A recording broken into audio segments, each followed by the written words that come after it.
to get clubs to employ first-time managers or coaches. Very honoured to be given this role at Fleetwood, and what you have to do is grab it with both hands, and we've managed to come in and improve the team in the squad, but also the morale around the club, and ultimately disappointed in terms of the relegation, but I think that the work that we've done in the last 3 or 4 months has improved the team, and unfortunately we just fell short.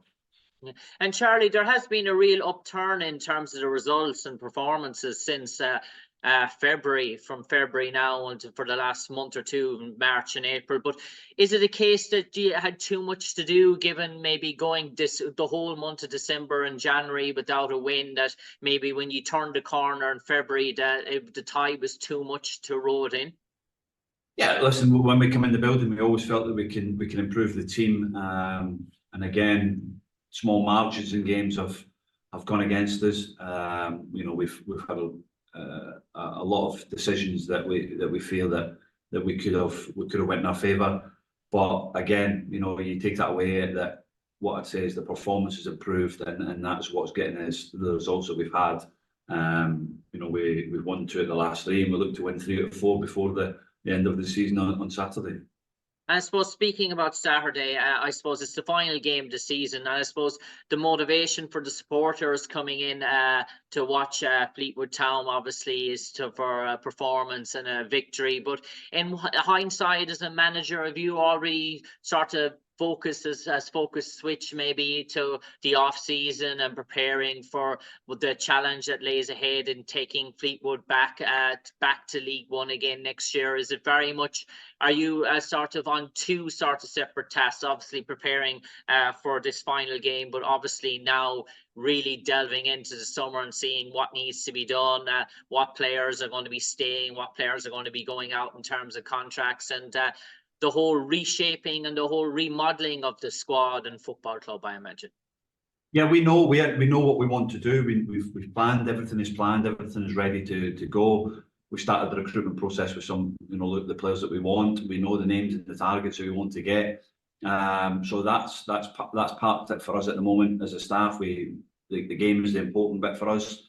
We're training the next couple of days, and the game will look to put a team on the pitch that's going to win the match, because it's only fair to the supporters that we finish the season well, and we finish our home game with a win, and then the focus will turn to next season. But we're already prepared. We're planned for what pre-season will look like, what we're doing, where we're going, who we're playing, and the focus now is for us is the game on Saturday.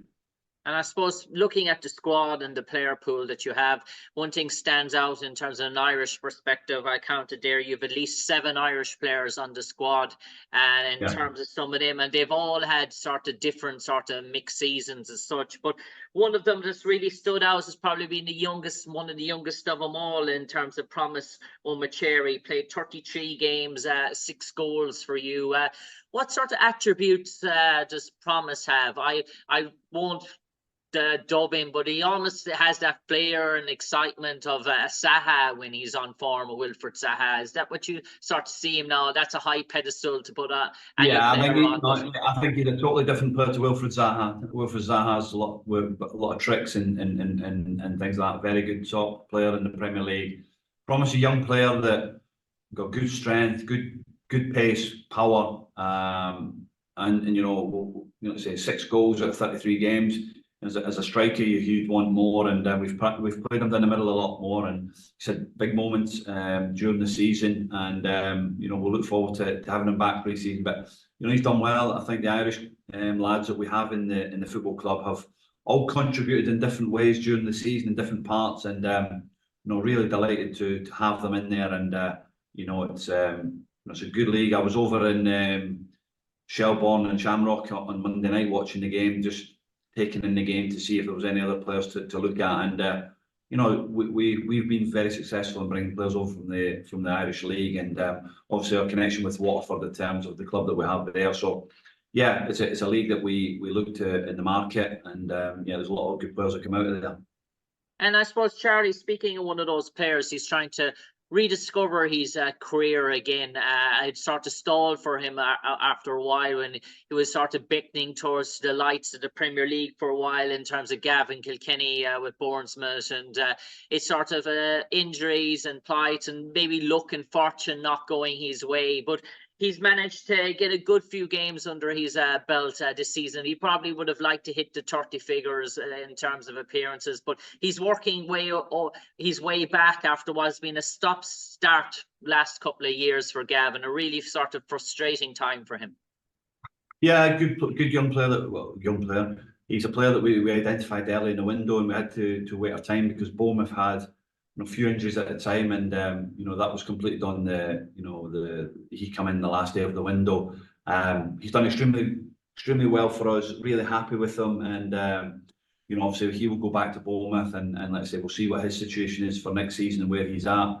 He's a player that really is something that we would like to have next season. But again, that will all be down to what his parent club do, and he's done a good job for us, and hopefully he's enjoyed it, which is important, and he feels like he's going to go back to Bournemouth in a better form and feel with getting the games under his belt.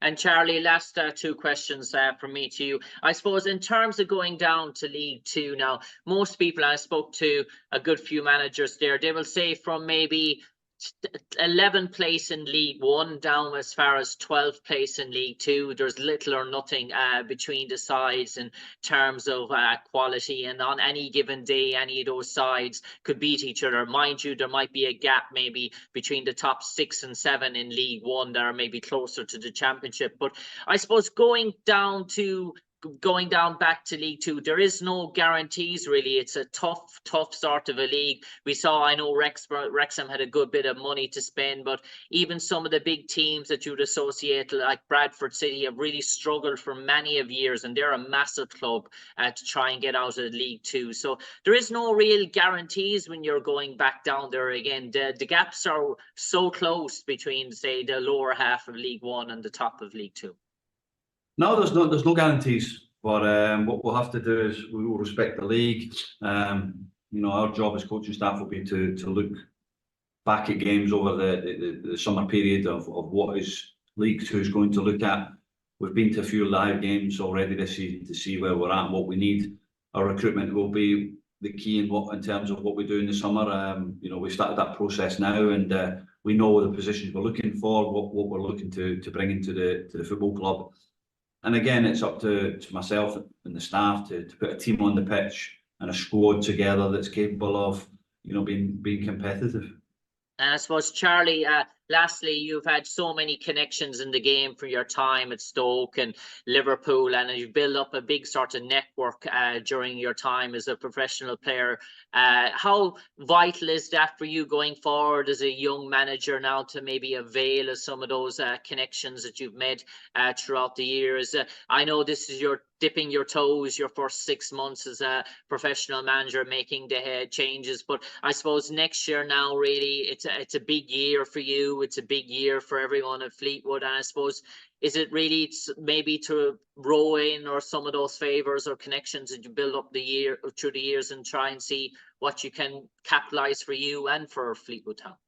Of course, we'll look to speak to the people that can bring us players that are, or connections to players that can improve the team and the squad, and we'll do that, and that'll be numerous phone calls over the summer and seeing what's out there. The difficulty you have is that it's the European Championships. The bigger clubs will want to keep the younger players in for a long period because of pre-season. So we just have to be ready, and we have to know the players that we want, and if the players become available, then we'll be putting our name in the hat for them, and speaking to clubs in the last few weeks about what we were looking for and what clubs are looking for their loan players next year. So yeah, the conversations have already been had, and we look forward to a busy summer. And one more finally, how are you enjoying the experience so far, Charlie Adam? As Charlie Adam, the coach just as enjoyable as Charlie Adam, the football player? Yeah, absolutely. And I'm delighted that I've had wonderful backing from the football club from the day I come in to conversations that I'm having, yesterday as well. So the backing is there, the support is there, and that's important.